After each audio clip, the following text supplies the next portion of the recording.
Great leaders in this country often face the greatest adversity in their pursuit of justice and a number of other causes, so much so that it is not uncommon for these leaders to be threatened or even attacked during their lifetime.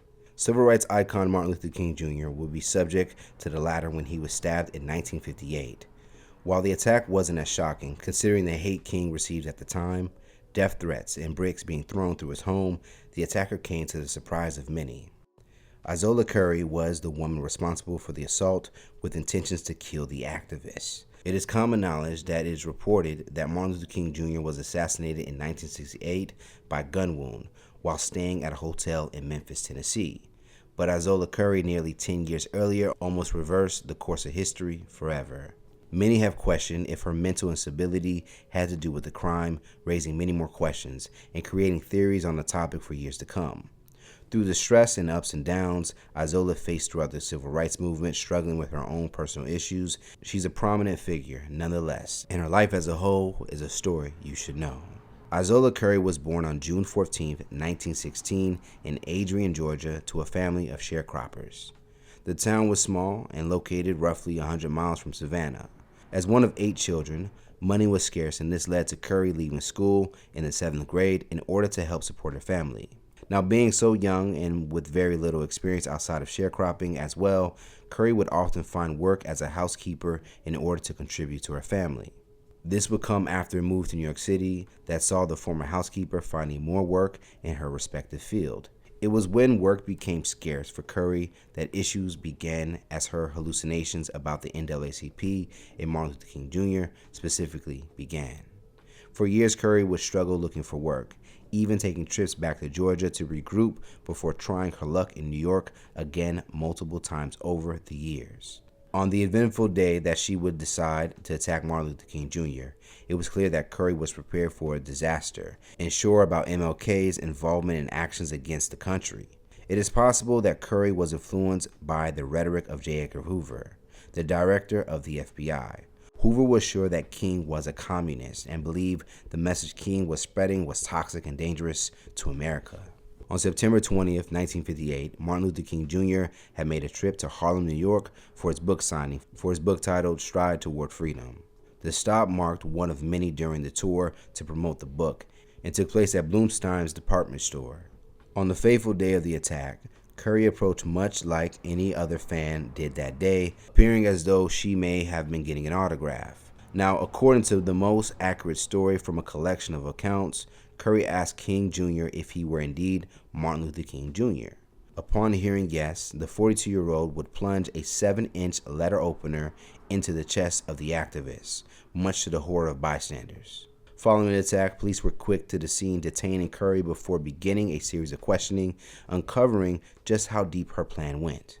Information from the Philadelphia Tribune reveals the immediate reaction of Curry to the police impending arrest, stating, "When questioned by police at New York's 28th Precinct, she accused civil rights leaders of boycotting and torturing her, as well as causing her to lose jobs and forcing her to change her religion."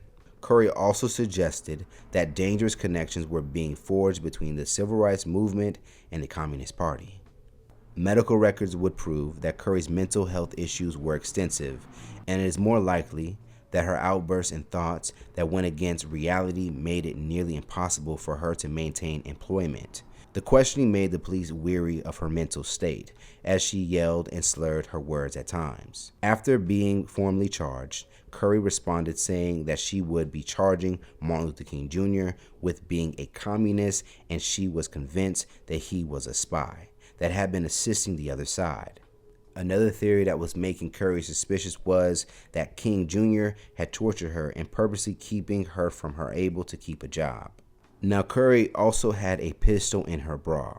She claimed to have bought a gun a year prior for $26, and despite having it on her at the time of the attack, mentioned she did not intend to shoot King. This weapon was to handle members of his team in the event that they retaliated once she had attacked. According to the When Harlem Saved a King documentary, after subsequently being found in such a state of insanity that she could not understand the attempted murder charge lodged against her, and as a result was incapable of aiding her defense. Curry was committed to the Mattawan State Hospital for the criminally insane in upstate Fishkill, New York.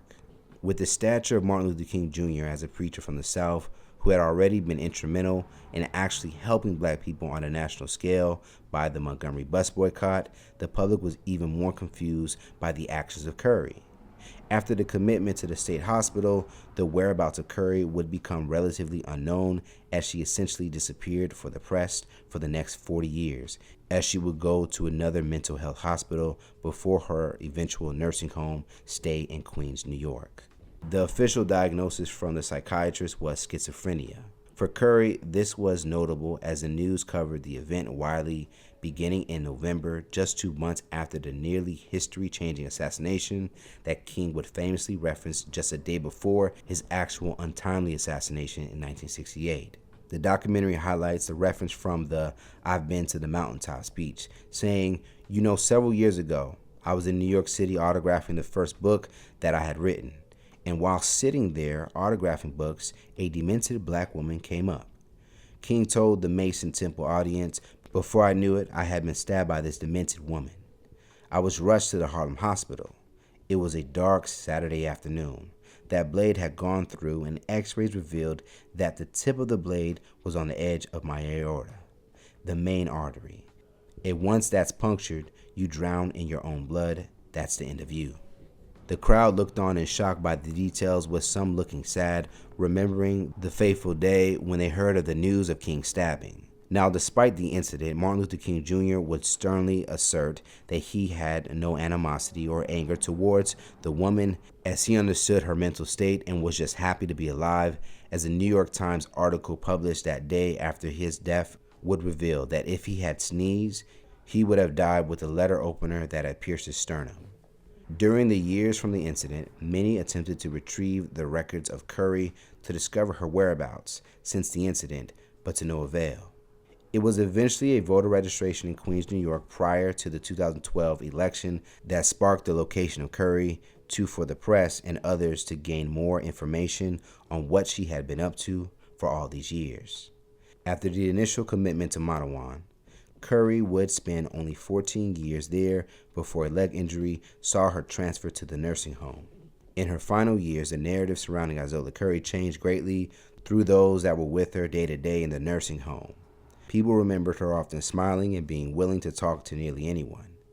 Now, very frail and short in stature, Curry is a shell of the woman who was nearly an assassin over 50 years ago.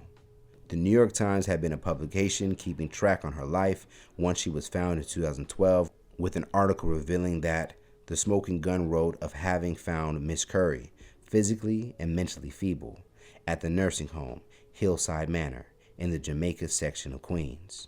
While Curry described her daily routine, up at 5:30 a.m., bed around 10 p.m., and not much going in between, the profile said she met questions about King and the stabbing with a furrowed brow and a blank stare.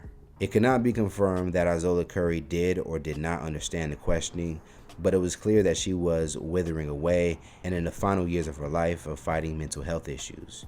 With no family to survive her, as she claimed they had all passed or that she lost contact with them, Izola Curry leaves nothing more behind than a legacy of what if, a peek into the way that mental health and job opportunities have been treated in the United States over time. Izola Curry would pass away on March 7th of 2015 alone, having outlived most of her peers.